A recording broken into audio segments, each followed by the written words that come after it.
ಕರುಂ ಕುರುಂ ತಿಂಡಿ ಮೇಳಗೆ ತುಮಕೂರು ಜನರಿಗೆ entry completely free. ನೀವ್ ಇಲ್ಲಿಗೆ ಬಂದ್ರೆ ನಿಮ್ಮ ತಾಯಿ ಹತ್ರ ಬೈಸ್ಕೊಳ್ಳೋದ್ ಗ್ಯಾರಂಟಿ. ಯಾಕೆ ಅಂತ ಹೇಳ್ತೀನಿ, ಕೊನೆ ತನಕ ನೋಡಿ. ತುಮಕೂರಿನಲ್ಲಿ ಬರ್ತಾ ಇರೋ ಮಳೆಗೆ ಬಿಸಿ ಬಿಸಿ ಬಜ್ಜಿ ಗಮಗಮಿಸೋ ಅವರೇ ಬೇಳೆ ತಿಂಡಿ ನೆನಪಿಗೆ ಬಂತು. ತುಮಕೂರು ಮಂದಿ ಹೊಟ್ಟೆಗೆ ಬೆಲ್ಟ್ ಸಡಿಲ ಮಾಡ್ಕೊಳ್ಳಿ. ನಮ್ ತುಮಕೂರು ನಗರದಲ್ಲಿ ಮೊದಲ ಬಾರಿಗೆ ಬರ್ತಿದೆ ಕರುಂ ಕುರುಂ ತಿಂಡಿ ಮೇಳ. ಗಮಗಮಿಸೋ ಅವರೇ ಬೇಳೆ ದೋಸೆ, ಬಿಸಿ ಬಿಸಿ ಜಿಲೇಬಿ, ಕ್ರಿಸ್ಪಿ ಗೋಬಿ, ಮಸಾಲಾ ಬೋಂಡಾ ತಿಂತಾ ಇದ್ರೆ ಅಬ್ಬಬ್ಬ ಸ್ವರ್ಗ ಅಂದ್ರೆ ಇದೆ ಕಣ್ರೋ ಅನ್ಬೇಕು. ನೀವ್ ಇಷ್ಟೆಲ್ಲಾ ತಿಂದ್ಮೇಲೆ ನಿಮ್ ಮನೆಗೆ ಹೋಗಿ ನೀವು ಊಟ ಮಾಡಲ್ಲ, ನಿಮ್ಮ ಮದರ್ ಇಂಡಿಯಾ ಬೈಯೋದಂತೂ ಗ್ಯಾರಂಟಿ. ಬರೀ ತಿನ್ನೋದಷ್ಟೇನಾ, ವರಮಹಾಲಕ್ಷ್ಮಿ ಹಬ್ಬ ಬೇರೆ ಹತ್ರ ಬಂತು.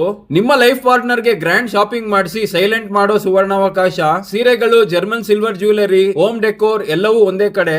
ಅಷ್ಟೇ ಅಲ್ಲ, ನಿಮ್ಮ ಹಳೆ ರೇಷ್ಮೆ ಸೀರೆ ಕೊಟ್ರೆ ಸ್ಪಾಟ್ ನಲ್ಲೇ ಕಂತೆ ಕಂತೆ ಕ್ಯಾಶ್ ಕೊಡ್ತಾರೆ. ಶಾಪಿಂಗ್ ಮಾಡಿ ಎಕ್ಸೈಟಿಂಗ್ ಪ್ರೈಸ್ ಗೆಲ್ಲೋ ಚಾನ್ಸ್ ಕೂಡ ನಿಮ್ದೇ ಆಗಿರಬಹುದು. ನೆನಪಿಡಿ, ಆಗಸ್ಟ್ 15, 16 ಮತ್ತು 17 ಜಸ್ಟ್ 3 ಡೇಸ್ ಮಾತ್ರ. ಟೈಮಿಂಗ್ಸ್ ಬೆಳಗ್ಗೆ 11 ರಾತ್ರಿ 9:30 location Shri Siddeshwara convention hall, SIT ಮತ್ತು SS Puram main road, Tumakuru. ನೀವು ಕೂಡ ಸ್ಟಾಲ್ ಹಾಕಿ ಬಿಸ್ನೆಸ್ ಮಾಡೋ ಆಸೆ ಇದ್ರೆ ತಕ್ಷಣ ಸ್ಕ್ರೀನ್ ಮೇಲೆ ಮೆನ್ಷನ್ ಮಾಡಿರೋ ಕಾಂಟ್ಯಾಕ್ಟ್ ನಂಬರ್ ಗೆ ಕಾಲ್ ಮಾಡಿ. ಲೇಟ್ ಮಾಡಿದ್ರೆ ಅವರೇ ಬೇಳೆಯೂ ಸಿಗಲ್ಲ, ಸ್ಟಾಲು ಕೂಡ ಸಿಗಲ್ಲ. ಫಾರ್ ಮೋರ್ ಡೀಟೇಲ್ಸ್ ತಿಂಡಿ ಅಂತ ಕಮೆಂಟ್ ಮಾಡಿ. Share this video to your friends and family. For more food updates do follow and subscribe. Let's go with Mithun Tumakuru.